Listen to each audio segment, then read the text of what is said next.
el resultante interno es igual a 0.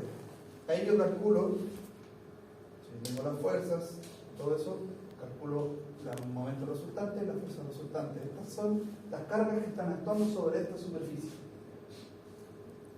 Y esas cargas se pueden distribuir de dos formas. ¿Sí? Uno, por ejemplo, la fuerza resultante interna que está actuando sobre esta carga se puede descomponer en una componente tangente, ¿sí? Y en una componente normal, fuerza normal y fuerza tangente. ¿Se entiende por qué se llama tangente y por qué se llama normal? Se llama tangente, o en este caso constante también, porque es tangente a la superficie. Y la fuerza normal es normal a la superficie. Entonces, la fuerza tangente produce un esfuerzo cortante sobre la superficie, tiende a cortar. Y la fuerza normal produce un esfuerzo normal que tiende, ¿cierto?, a tirarlo o a comprimirlo, ¿cierto?, dependiendo de la carga que estamos trabajando. ¿Sí? Normalmente los esfuerzos cortantes los designamos con la letra tau y los esfuerzos normales con la letra sigma. Y el momento resultante se puede dividir en dos también. En un momento normal, que lo llamamos normalmente momento torsor. ¿Por qué? Porque hace que esto gire en torno al eje, ¿cierto? Y de forma, ¿cierto?, esta es la superficie, ¿cierto?, y está girando en torno al centro de la superficie. Y por otro lado tenemos un momento tangente, ¿sí? Le voy a poner MT mejor para que no. MT, no, según T va a aparecer como si fuera MN normal. Momento normal, que es el momento torsor. Y acá un MT, que es el momento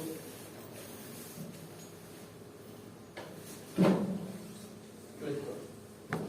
Más adelante vamos a ver que este momento torsor produce un esfuerzo cortante y este momento flector produce un esfuerzo normal. Profesor, disculpe, hay alguien pidiendo si lo puede aceptar en la casa, por favor. Sí, gracias por avisar.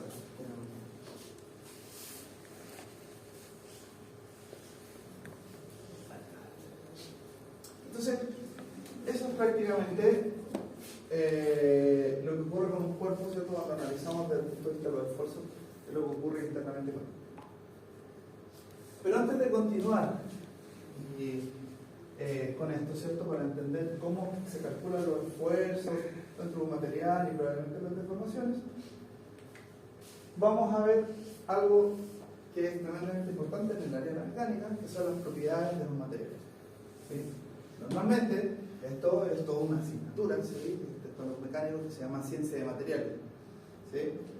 Pero vamos a tratar de quedarnos con los conceptos principales, ¿sí? Y en esta clase la idea es que podamos ver a grosso modo, ¿cierto?, todas estas propiedades que tienen los materiales y que son tremendamente importantes a la hora de evaluar, por ejemplo, la integridad o el comportamiento de un material frente a determinadas cargas. Uno de los caballitos de batalla, que siempre llamo caballito de batalla del área de la mecánica, es el ensayo de tracción y compresión. ¿Sí? Ese ensayo es un ensayo clásico en el área de la mecánica y que nos entrega un montón de parámetros que son tremendamente importantes para evaluar, ¿cierto?, los materiales. Tanto sí que si ustedes toman cualquier libro de diseño mecánico o cualquier libro de mecánica de materiales, en todos estos libros va a haber una tabla en donde van a estar tabulados, dependiendo del material, todas las propiedades que nos interesan, ¿cierto?, desde el punto de vista mecánico, en este caso de propiedades de materiales. Entonces está el ensayo de tracción-compresión. De ese ensayo se deriva el diagrama de esfuerzo de deformación. También hay una diferencia cuando hablamos entre comportamientos materiales dúctiles y frágiles. Hay una energía por deformación también. ¿Cuál es la relación de Poisson? El diagrama de esfuerzo de formación constante y el flujo plástico y fatiga. Esos son más o menos los temas que trataremos de ver el día de hoy. Bueno, el ensayo de tracción. ¿Han visto ustedes o han escuchado alguna vez hablar del ensayo de tracción? Sí, ¿Cierto? ¿Los videos que muestran que es una regla?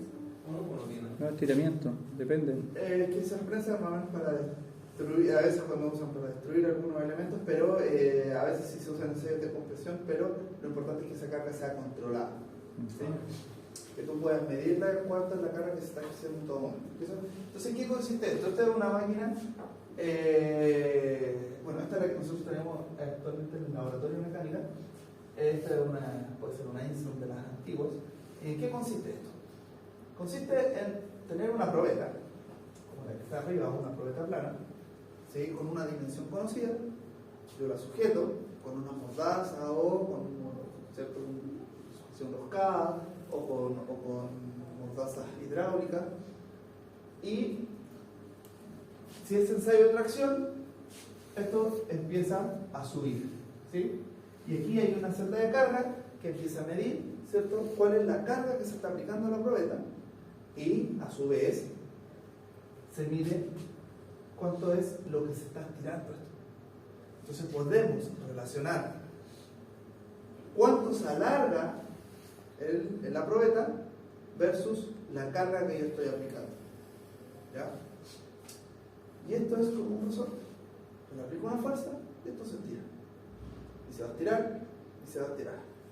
Hasta que llegue un punto en que se va a empezar a deformar plásticamente, ¿sí? Y después se va a fracturar. Entonces, una de las cosas importantes en este ensayo es que yo tengo que medir dos cosas muy importantes. Primero, el alargamiento de la probeta y la carga. Si yo hago el ensayo a través de compresión, en vez de que esto suba, ¿cierto? Esto va a empezar a bajar y a comprimir, ¿cierto? el material. ¿Ya? Si tomamos, ¿cierto? Los resultados de este ensayo para los materiales clásicos como un acero, se va a obtener algo como esto. O, mejor dicho,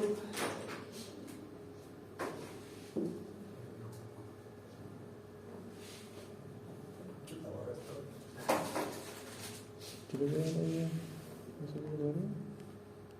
¿El número? En la página de... voy a tener una fuerza y voy a tener un alargamiento de la probeta.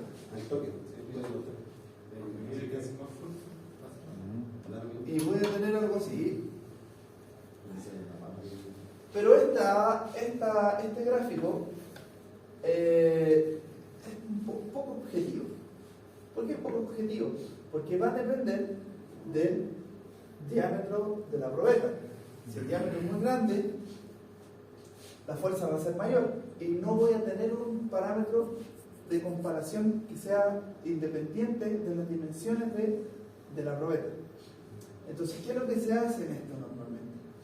Es que esto, ¿cierto?, se pasa a un diagrama de esfuerzo de formación. ¿Cómo pasamos de un diagrama de fuerza, alargamiento, a uno de esfuerzo y deformación?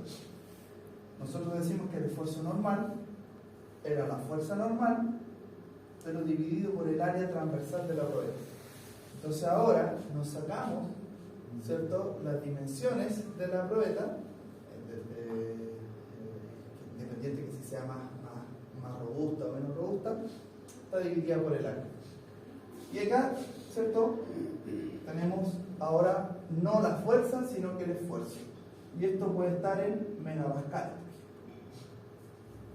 Y el alargamiento también. ¿Cómo nos evitamos que sea, ¿cierto?, perder esa objetividad debido a las dimensiones?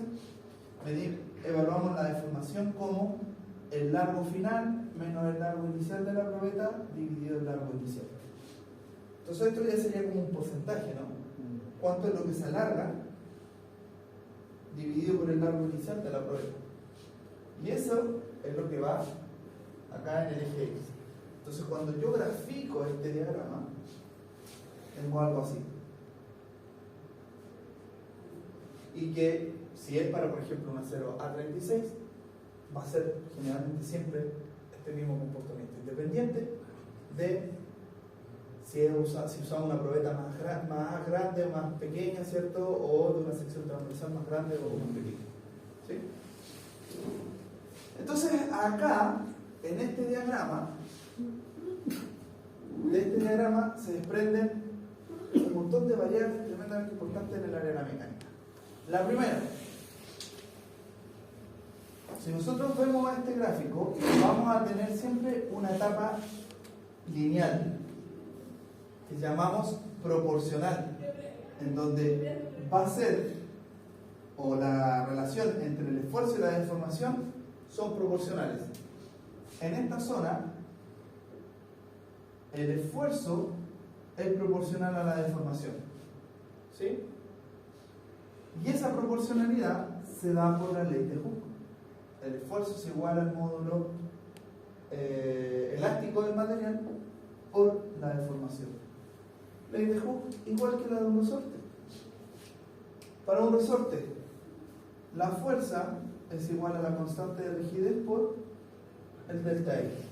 ¿Sí? Entonces, esto, ¿cierto?, cumple lo mismo. Tenemos una etapa lineal y en donde la constante de proporcionalidad es el módulo elástico. ¿Sí? Para los aceros, L es aproximadamente 200 gigapascales. Entonces, cuando nosotros hacemos este análisis, una de las parámetros que más nos interesa calcular es el módulo elástico.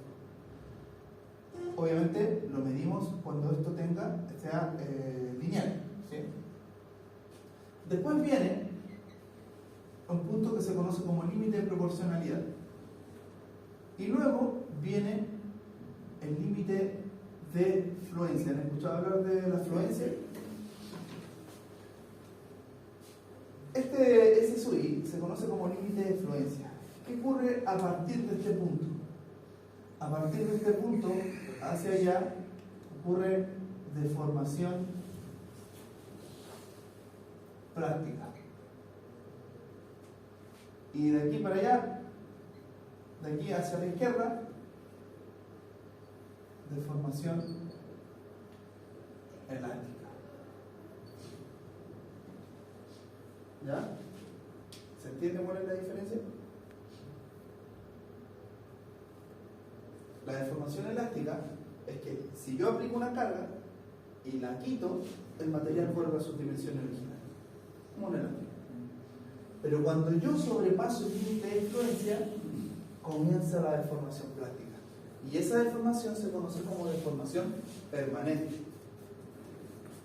Nadie va a querer diseñar, desde el punto de vista mecánico, un elemento, un eje o granaje o lo que sea, mecánico, ¿sí?, que se deformen plásticamente. Hay cosas que se diseñan para que se deformen plásticamente, pero otras, como los elementos mecánicos de transmisión o de potencia o de máquinas, no. ¿Qué me interesa que trabaje en deformación plástica? Una barrera de una carretera. ¿Sí? La barrera de una carretera, no vamos a pensar de que el diseño está pensado en que no se deforme. Porque la idea es que se deforme para que necesite energía. Si no, choca con una barrera, se muere inmediatamente. Por eso es que esas barreras de repente tienen ese diseño un poco ondulado para que se deformen y absorban energía y la disipen. ¿Sí? Entonces, del lado izquierdo tenemos deformación elástica a partir de del límite de influencia. Hacia la derecha tenemos deformación plástica. ¿Sí? Entonces, uno de los parámetros también tremendamente importante que obtenemos de este gráfico es el límite de influencia. ¿Ya? En los aceros, por ejemplo, puede estar en torno a los 200 megapascales. caso de una 0A36 son 36 KSI, 250 megapascales, ¿sí? Para los usuarios. O sea, a partir de este punto comienza la deformación plástica, pero eso es lo que uno no quiere para los elementos mecánicos, ¿sí? ¿Qué otro punto importante nos interesa de este gráfico?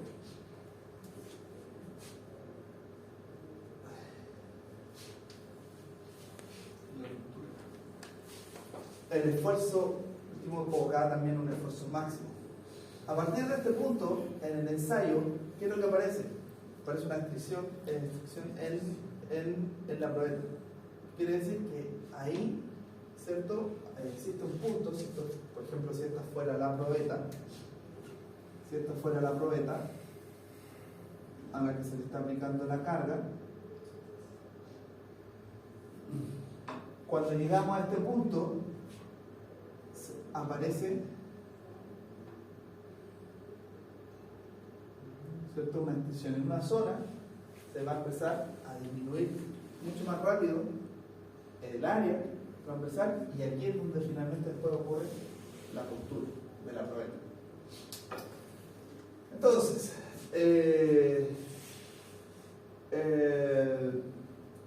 además de los parámetros que les comentaba anteriormente, también tenemos el esfuerzo de fractura, que es cuando se rompe la probeta.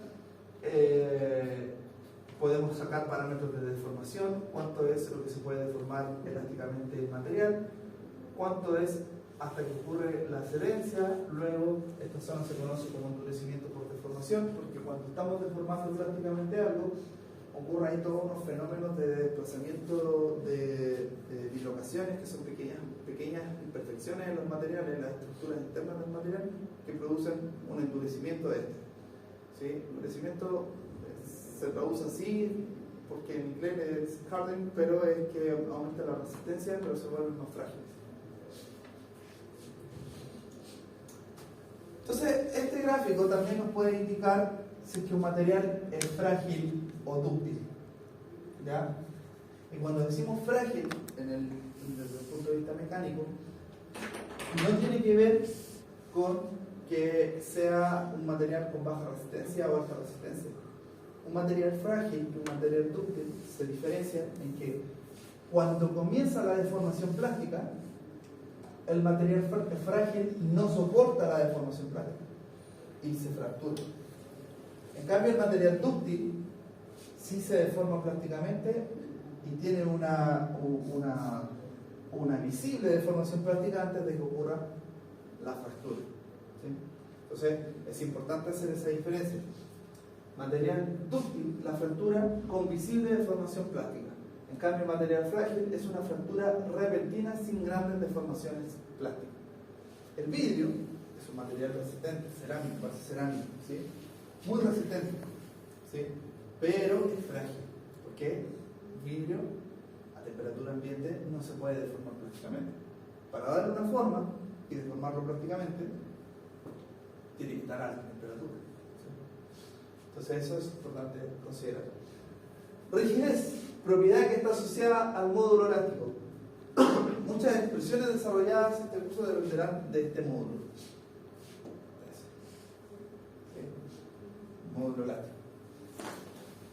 Y que se calcula simplemente con la pendiente en la etapa lineal de esta curva. ¿Sí? De cálculo 1. ¿No? No me gusta el cálculo 1. Delta E, delta epsilon y delta esfuerzo. Buenas, adelante. El módulo elástico sería delta sigma dividido delta epsilon.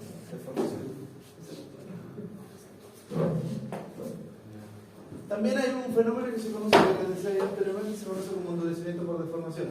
Endurecimiento asociado a la deformación plástica.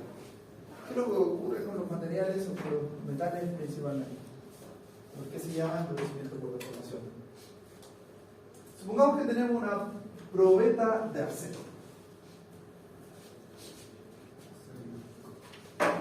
Y la ensayamos. le hacemos un ensayo de tracción y vamos a obtener el diagrama esfuerzo-deformación. Nosotros lo vamos a comenzar a hacer, vamos a empezar a aplicar la carga, calculamos el esfuerzo. Todavía no pasamos el límite de fluencia y soltamos la carga.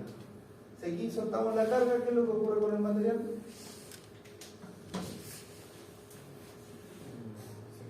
Lo descargamos y va a recuperar su forma original. Vamos a ensayar esto nuevamente, pero ahora vamos subiendo, llegamos al límite de fluencia, pasamos el límite de fluencia y descargamos. Cuando descargamos, no va a venir para caer, ¿cierto? Va a caer con una pendiente similar a la original y vamos a tener una deformación plástica permanente. ¿Qué es lo que ocurre ahora? Ensayamos nuevamente el material. Va a tener la misma pendiente, pero ahora el límite de fluencia va a ser mayor. ¿Sí? Ahora el límite de fluencia va a ser mayor. ¿Sí? Y seguimos deformando y supongamos que lo descargamos. Hacemos el ensayo nuevamente. Cuando lleguemos acá, vamos a pasar esto. Entonces, ¿qué es lo que va pasando con el material a medida que lo deformamos plásticamente? Se va endureciendo, o va aumentando su resistencia. Aumentando la resistencia. Pero a costa de su ductilidad. Porque si originalmente nosotros hubiésemos hecho este gráfico, pues llegado, por ejemplo, hasta acá. ¿Sí? Toda esta deformación plástica disponible antes que se fracture. Pero si esto ahora lo ensayamos después de varios procesos de endurecimiento, probablemente comience la fluencia y luego se fracture. Entonces el material, ¿sí? Yo puedo modificar sus propiedades, su resistencia principalmente a la fluencia, pero a costa de su ductilidad. ¿Sí?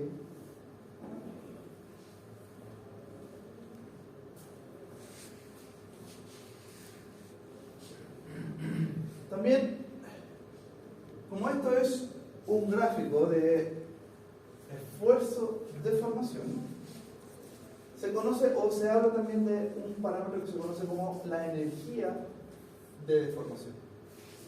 ¿Sí?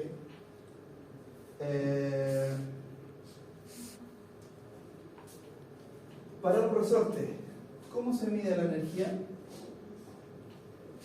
Para un resorte,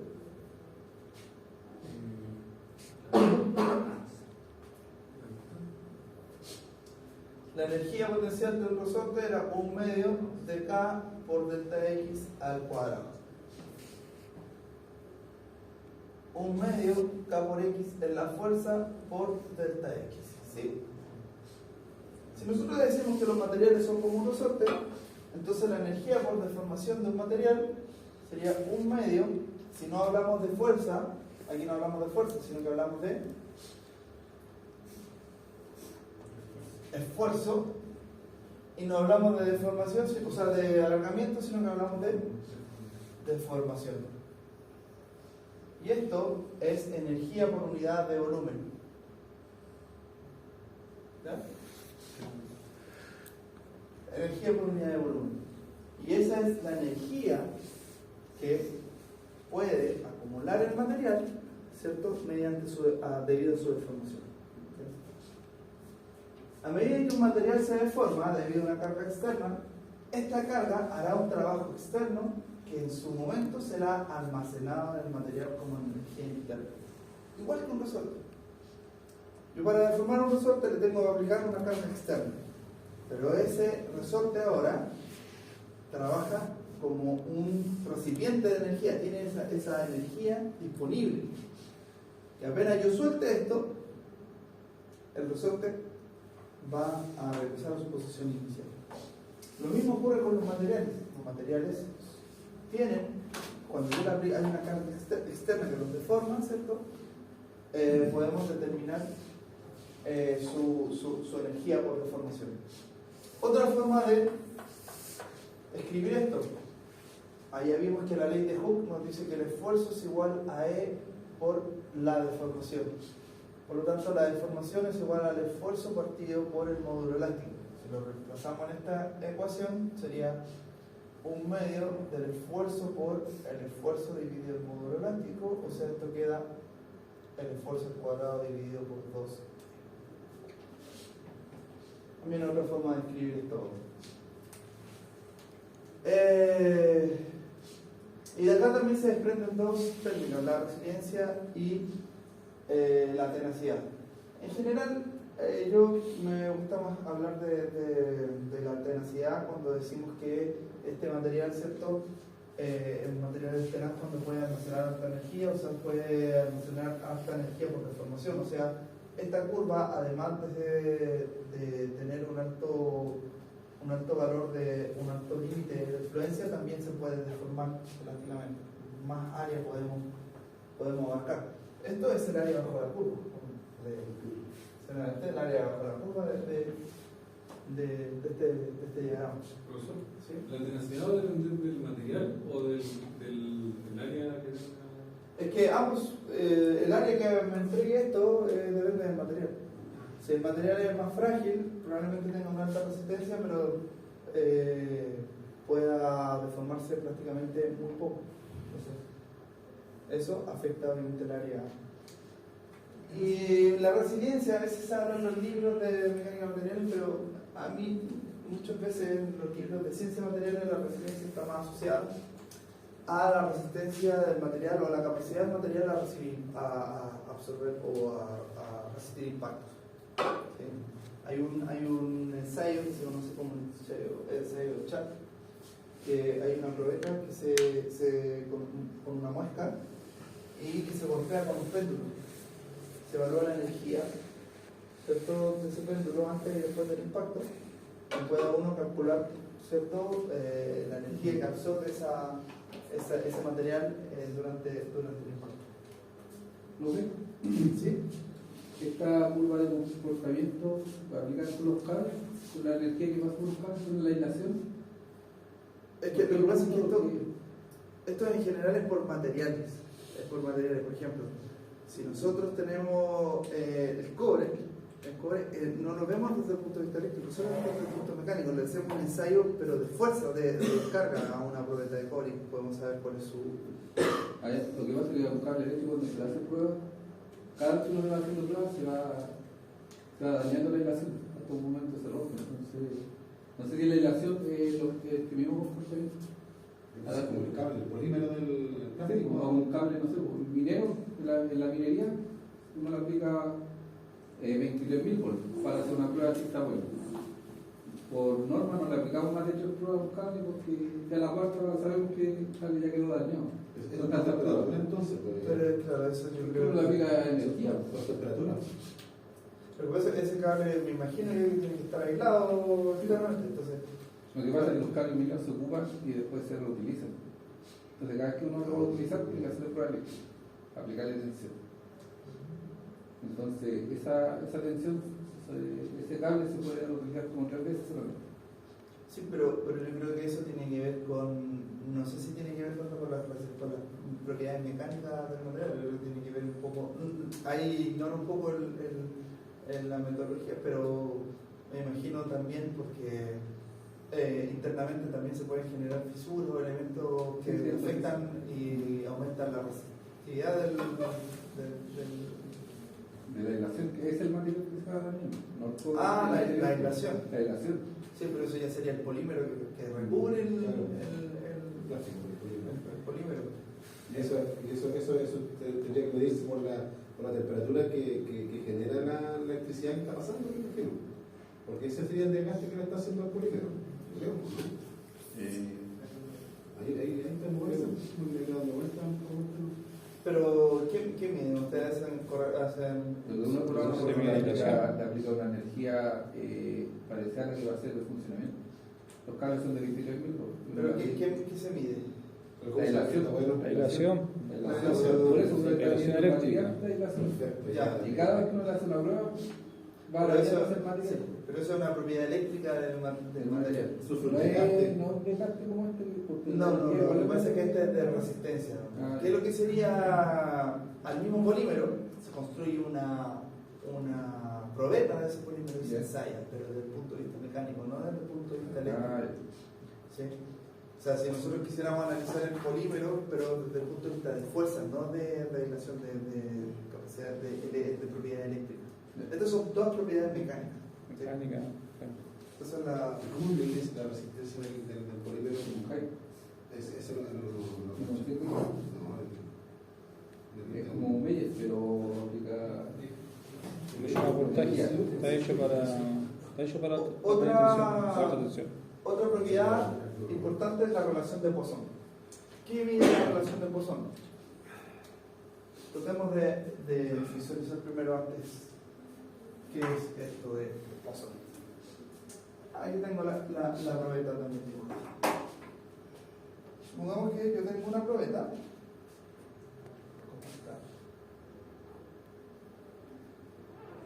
Y yo le estoy aplicando una carga solamente, supongamos que este es el eje Y. Eje Y y este es el eje X. Yo le aplico una carga en el eje Y y esto se va a empezar a alargar. ¿Sí? Entonces, esto se alarga en el eje Y. Pero yo no le estoy aplicando una carga en el eje X. ¿Cierto? Pero ¿qué debería pasar geométricamente con la dimensión en el eje X? Debería disminuir porque podríamos considerar que el volumen se mantiene constante.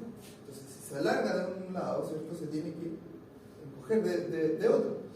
Entonces, la deformación longitudinal, ¿cierto?, es mayor que cero. Y la deformación transversal será menos que cero. ¿Sí? ¿Por qué? Va a ser negativa. ¿Por qué? Porque se va si nosotros usamos esta ecuación, el largo final va a ser menor que el largo inicial. Entonces, ¿cómo se calcula Poisson? Ese está al revés. Está copiado al revés. Entonces, al revés. Transversal dividido longitudinal. No, tengo que corregir esa fórmula. Entonces, ¿qué mide Poisson? Si yo le aplico una carga al material, yo puedo relacionar la deformación longitudinal con la deformación transversal. ¿Y cómo se calcula esto? Menos la deformación longitudinal dividido por la deformación transversal. Quiere decir eso que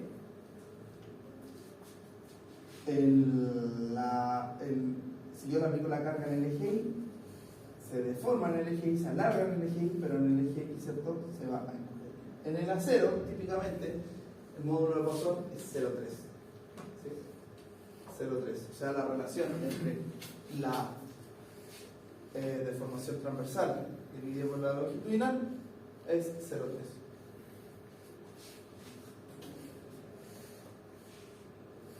Profesor, Sí. no veíamos esto, a lo mejor sea lógico, así, pero si uno toma una barra, así como ese ejemplo, siempre se va a disminuir el área o como el eje X en la mitad. ¿Se puede hacer la mitad? No es la mitad porque. Usted me dice la expresión. Sí, la expresión, pero No necesariamente en la mitad, a veces puede ocurrir más arriba, por lo que pasa depende mucho.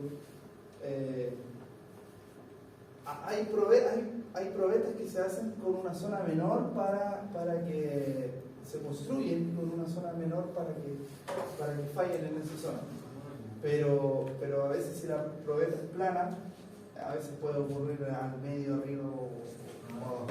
¿Qué es lo que aparecen unas bandas de luces que se parecen a 45 grados y en algunas de esas bandas, en algunas de esas se fractura. A veces también la fractura no es que sea así Irregular. perpendicular a la carga. Muchas veces también aparece a 45 grados. Ahí se produce un esfuerzo constante máximo. Gracias. Al igual que el diagrama de esfuerzo o de formación, pero este esfuerzo se conoce como esfuerzo normal, porque es una carga que se aplica, ¿cierto?, normal a la superficie. También está el diagrama esfuerzo de formación, pero cortante. ¿Qué quiere decir eso? Como yo les mencionaba, y hablamos un poco la clase pasada, hay dos cosas: hay esfuerzos normales y esfuerzos cortantes. Los esfuerzos normales, ¿cierto?, son debido a cargas que están normales a la superficie, como vimos en la papa, ¿cierto? Y los esfuerzos cortantes son debido a fuerzas que son tangentes a la superficie.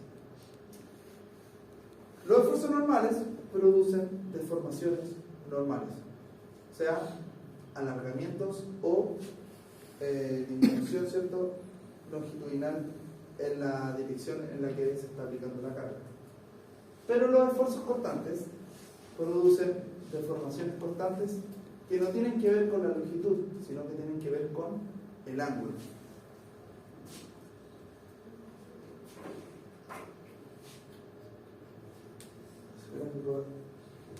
Siempre uno lo utiliza. Profe, ¿esta presentación no la subió todavía? Sí, no la alcanzó, o sea, la tengo disponible, o espero que ahora cuando terminemos la clase la pueda subir. Ya. ¿Qué es lo que yo les mencionaba? Tenemos esfuerzos normales que están asociados a deformaciones normales. Y también tenemos esfuerzos cortantes que están asociados a deformaciones cortantes. ¿Sí? Si nosotros tenemos un elemento, supongamos que este elemento es un elemento, es el elemento original, ¿sí? Cuando yo le aplico una carga, cualquiera sea, y genera una deformación arbitraria, ¿qué es lo que ocurre con este elemento? Este elemento puede quedar algo así.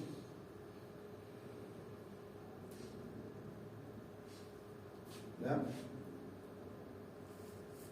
Si esto es A, esto es B, esto es C y esto es D,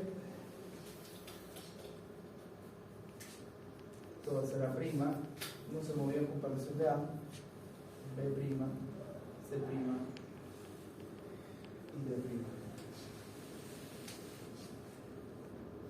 El elemento original tuvo un cambio en sus dimensiones, pero también en su forma. ¿Ya? Tuvo un cambio, una distorsión en la forma en que tenía. ¿Sí? ¿Por qué? Porque antes, originalmente, ¿cuánto era el ángulo entre los segmentos AB y AD? 90. Originalmente eran 90. Y después, sí, pero después, menor. en este caso sería menor que 90. Se reduce. ¿Cierto? Entonces, la deformación cortante se mide a través de el ángulo, un cambio en la forma, no en sus dimensiones. Entonces, si este es gamma, ¿sí? No, perdón.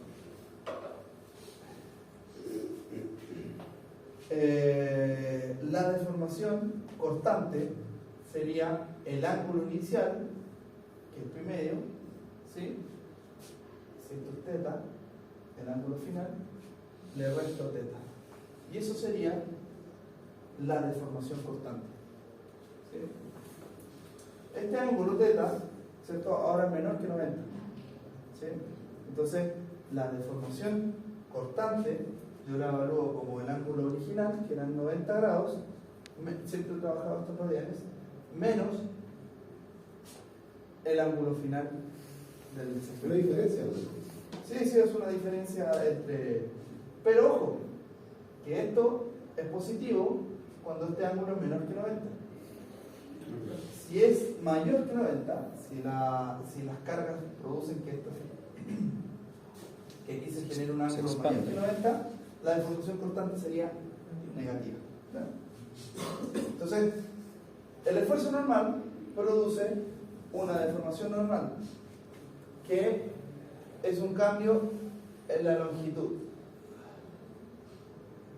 En cambio, la deformación cortante está asociada a un cambio de forma. ¿Ya? Uno cambia la longitud, el otro cambia la forma. Puede que las longitudes no cambien, pero sí cambie la forma. ¿Sí? Y eso se debe solamente a esfuerzo, en este caso, cargas cortantes. Es como un libro grande. Ustedes le pueden aplicar, ¿cierto? Pueden tener acá o una baraja de cartas, lo que sea, un libro, un cuaderno. Si ustedes le aplican una carga superficial, arriba cortante, ¿qué es lo que va a pasar con el libro?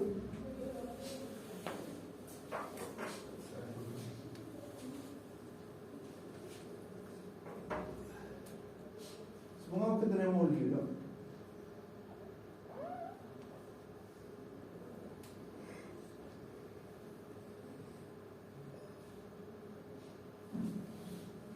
Y a ese libro le aplicamos una carga constante. O sea, de este tipo, ¿no? ¿Qué es lo que va a pasar con ese libro? Se va a deformar. Pero con una deformación constante. No va a tener un cambio en su longitud, porque es una carga constante. ¿Sí? ¿Qué va a pasar con la forma ahora de este libro?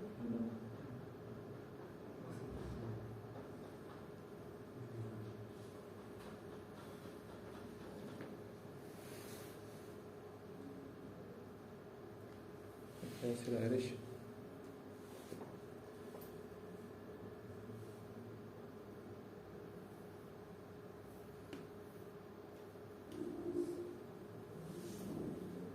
Probablemente las dimensiones no cambien del libro, pero cambiaron los ángulos.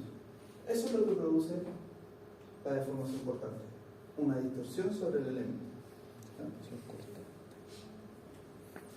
Entonces, además del ensayo de tracción, que mide una deformación normal, existe un ensayo que se conoce como el ensayo de esfuerzo cortante, deformación cortante. ¿Sí? ¿Qué elementos están bajo esfuerzo cortante? Un pasador, por ejemplo, un eje que está conectado a un motor, está girando, está sometido a un esfuerzo cortante, y se hace lo mismo. Esfuerzo cortante, deformación cortante. Pero aquí la zona lineal no se mide o no se designa con la letra E, sino se designa con la letra G, que es el módulo de rigidez. Este es el módulo elástico y G es el módulo de rigidez. Y la relación que existe entre el módulo elástico y el módulo de rigidez es que el módulo de rigidez es igual al módulo elástico dividido por 2 de 1 más Poisson, cuando los materiales son isotrópicos. Si acá el esfuerzo es proporcional a la deformación, mediante el módulo elástico, cuando tenemos un ensayo de esfuerzo cortante, deformación cortante, el esfuerzo cortante ahora es proporcional a la deformación constante mediante el módulo de rigidez. ¿Ya?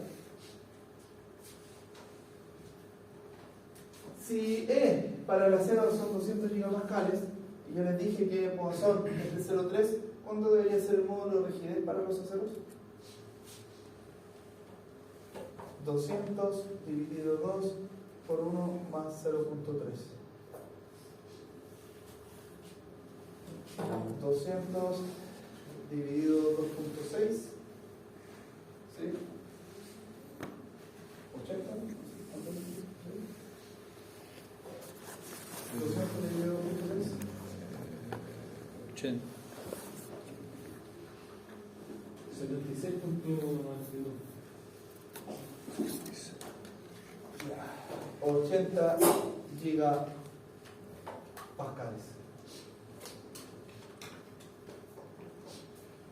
¿Cómo que se llama, profe? La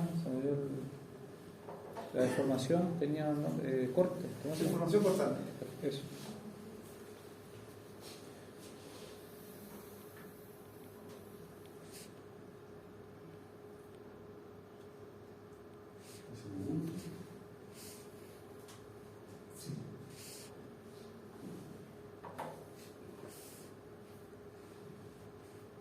los aceros, o sea, es horrible. A36, módulo de elasticidad 200 gigapascales, módulo de rigidez 75 gigapascales. Y Poisson dice que es 0,32. Entonces, para ese acero, el acero A36. ¿Sí? Cambia un poco dependiendo del tipo de acero. Este es un estructural A36.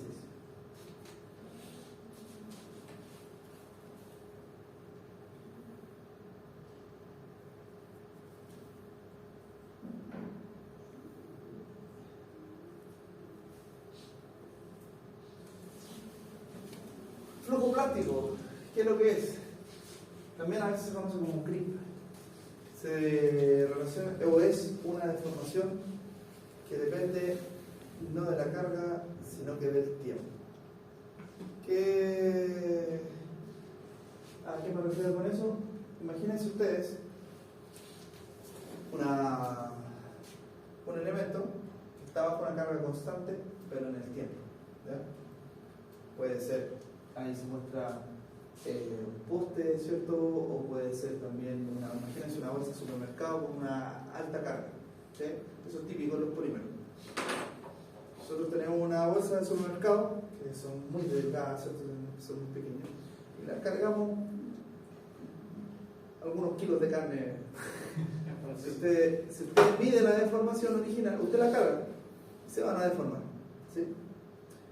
Pero ¿qué es lo que ocurre en el tiempo? Usted dice, ya se deformó.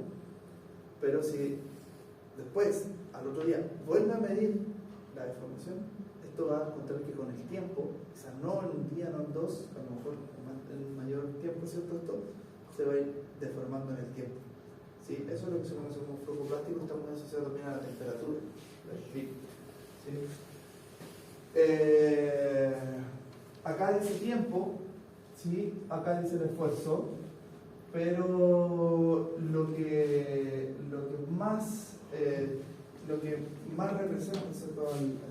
O lo que más se utiliza para este tipo de propiedades o este tipo de fenómenos, se utiliza un gráfico. Voy a borrar esto porque es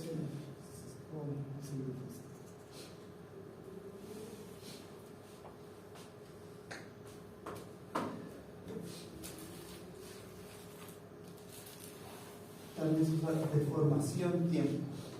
Entonces yo voy y cargo esto y voy a obtener un E0. ¿Qué significa ese E0? Que cuando yo lo cargué se deformó. ¿Sí? Y después en el tiempo esto comienza a deformarse aún más. ¿Sí? Hasta que quizá en algún momento se fracture. Pero es una deformación que ocurre en el tiempo debido a ciertas cargas y también está muy influenciado por la temperatura.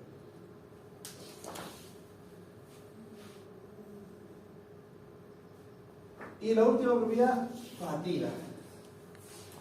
La fatiga. ¿Qué se les viene a la cabeza cuando les digo fatiga? Fatiga material. El corte, Un gran tiempo de el corte del material. el material tiende a doblarse. El límite de las propiedades del material. Ya, yo siempre he pensado que a veces el concepto de fatiga muchas veces lo tenemos un poco mal o distorsionado, a veces por los mismos periodistas que siempre hablan cuando ocurre una falla, independiente de cuál sea, fatiga material. Es como lo típico, ¿cierto? A veces sí es fatiga, pero en sí la fatiga está asociada a un cambio cíclico del estado de carga. A un cambio cíclico del estado de carga. Supongamos que tenemos un eje, ya nosotros ya voy a borrar por allá.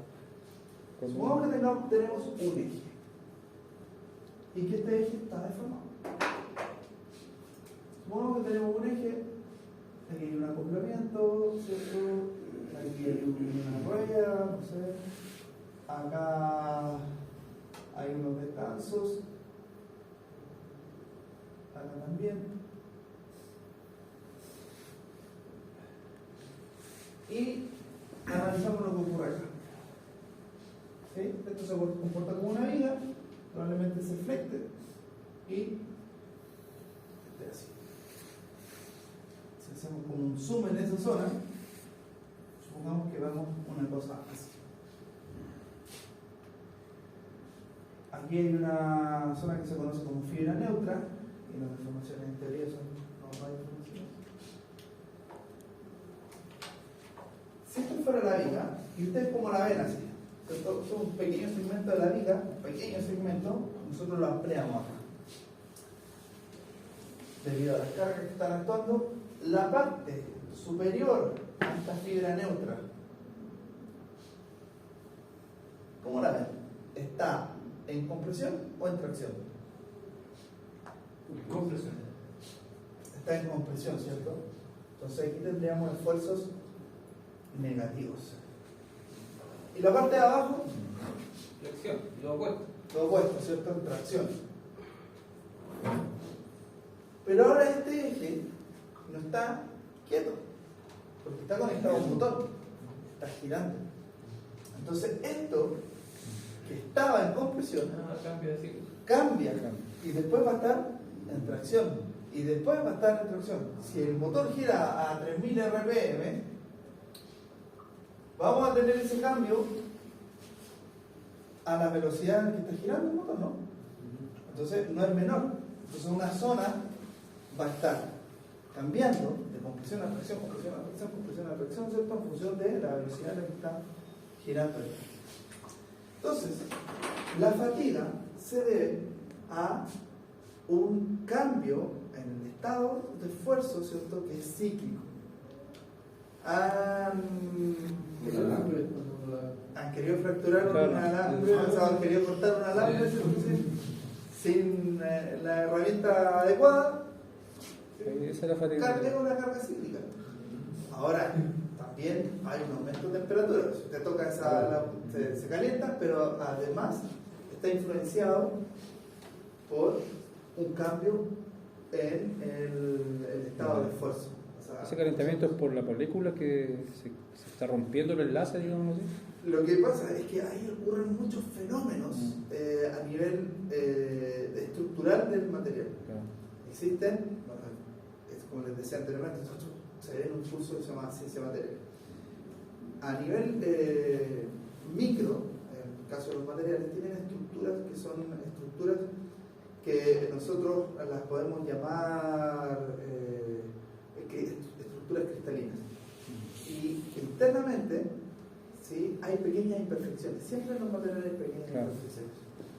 Y esas imperfecciones, ¿cierto?, son las que finalmente después, por ejemplo, como dislocaciones que se deslizan o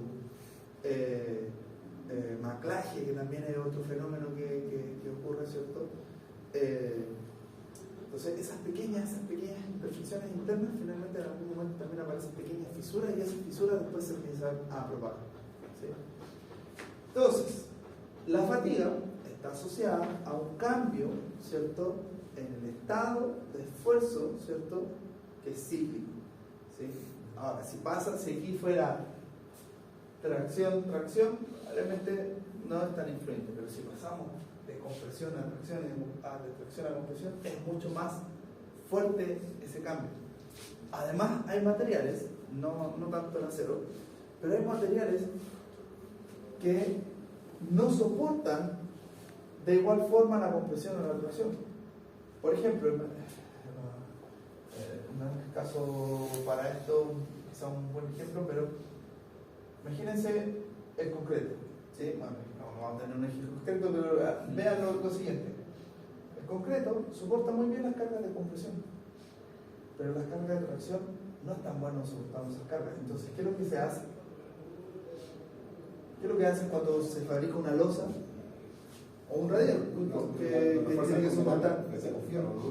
Hay que reforzarlo con acero, ¿cierto? En la zona en donde el concreto no es tan bueno, ¿cierto? Se refuerza. ¿Sí? Entonces, ahora volvamos a la fatiga.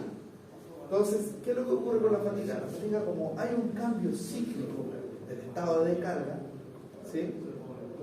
Es si por ejemplo, el material no está bien pulido o tiene pequeñas imperfecciones, pequeñas grietas. Fíjense una pequeña grieta que pasa de compresión a tracción.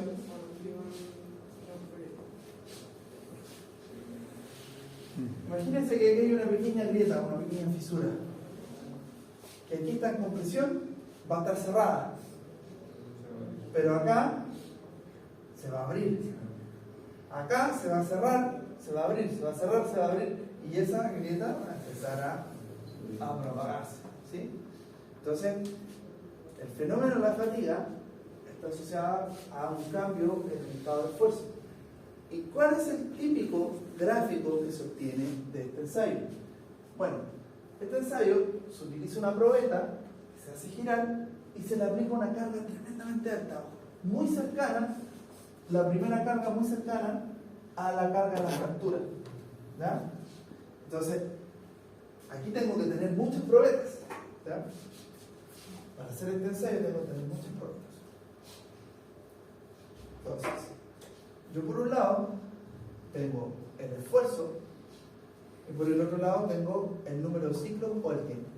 Entonces, imagínense que yo le aplico una carga muy alta y empieza a funcionar el motor.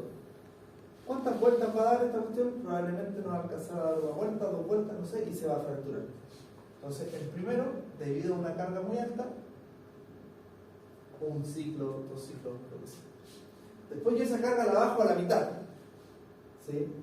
Y empiezo a funcionar, o menos de la mitad, no sé, o 10%, o lo bajo un 10%, pero bajo esa carga. Entonces después, a lo mejor ya no duró un ciclo, 2 ciclos, duró 100 ciclos, porque esto normalmente lo vale. Después la vuelvo a bajar, después la vuelvo a bajar, la vuelvo a bajar, la vuelvo a bajar, y después, independiente de lo que yo lo baje, ¿qué es lo que tengo? La fluidez se mantiene. Aquí después, esto se mantiene. ¿Sí? Y eso es lo que se conoce como, a partir de este punto, se conoce como vida infinita. ¿Sí? Entonces, yo si tengo algo que va a estar bajo cargas cíclicas, ¿sí? Me interesa, ojalá, ¿cierto?, tenga un ciclo de vida infinito, que ojalá el estado de carga esté menor, sea menor a ese umbral, ¿sí? Entonces, por ejemplo, aluminio, acero. ¿Se fijan que aquí viene el acero cayendo y llega acá y después se vuelve constante? O sea, a los 27 KSI aproximadamente, ¿cierto?, el acero tiene un comportamiento de vida infinita. ¿Sí? Más o menos, considerando que, por ejemplo, en la 36, el límite de influencia son 36 KSI. ¿Sí? Y eso, el aluminio tiene un ciclo de vida infinito igual mucho más bajo. Y la resistencia de aluminio incluso igual un poco menor. Hay algunas aleaciones en el base de aluminio que son muy resistentes y que son muy utilizadas porque son resistentes y livianas. En la aeronáutica, ¿cierto? O en la industria naval también se utilizan muchas aleaciones de aluminio. Así que eso como un gran resumen de las propiedades de materia electrónica. Entonces, puede ser todo un curso en mecánica, se llama ciencia de materiales. ¿Qué les recomiendo? Nunca olviden esto, porque de aquí esto es lo que nos entrega a nosotros mucha información sobre la plasticidad y la elasticidad. Sí, sobre los materiales. ¿Sí? O sea, nunca lo olviden, a lo mejor para el curso. Lo que no olviden ustedes que este curso lo que usted busca hacer es generar de repente un lenguaje común con otros colegas de ustedes. Lo mecánico y lo eléctrico no viven en un mundo aislado, se tienen que comunicar mucho, hay hartas cosas en común y tienen que buscar un lenguaje común. Así Así que eso. Ya la próxima clase vamos a ver la ley de Hooke generalizada y después ya vamos a ver algunos cálculos más como formulario que cualquier otra cosa para ver para hacer algunos cálculos despasos. Así que eso. El sábado como les dije, voy a hacer dos ejercicios. ¿Está? Como el último que hemos hecho, ¿cierto? O sea, uno es eso, pero el otro va a ser de partícula. Uno va a ser uno de partícula y el otro como los últimos que hicimos. Pero no tan complejo. ¿Como de la rueda? No, es muy complejo. Es muy complejo. Esa es la rueda para que ustedes tengan ahí una visión. ya. Uno es de partícula, sí, cálculo de fuerzas, ciertos vectores probablemente, y el otro de cuerpo rígido, ¿sí? Estática de cuerpo rígido, ¿ya? Así que eso. ¿Cuál es el token? El token se me olvidó cuál era porque lo borré, pero lo veo inmediatamente. Es el 1367. 1367. Carolina mecánica o mortalizable por fatiga. ¿Eso estaba en validad cuánto? Fatiga material. ¿Eso estaba en 20%? De lo cachado. No sé. ¿20? 20. ¿No 20? Creo que el 20, sí. Sí, 20. Ya, 20 este, 22. ¿Qué es lo que es el total? Daría 10. ¿Para qué sirve esto? No, ¿Qué es sí, el total? no, ¿Tiene tarea? Para que te veas. 20% no importa. Sí, vamos a ver una tarea. ¿Y uno de qué Por meterse el ahí? entusiasmo. Tienes que meterte a la aplicación Sí. de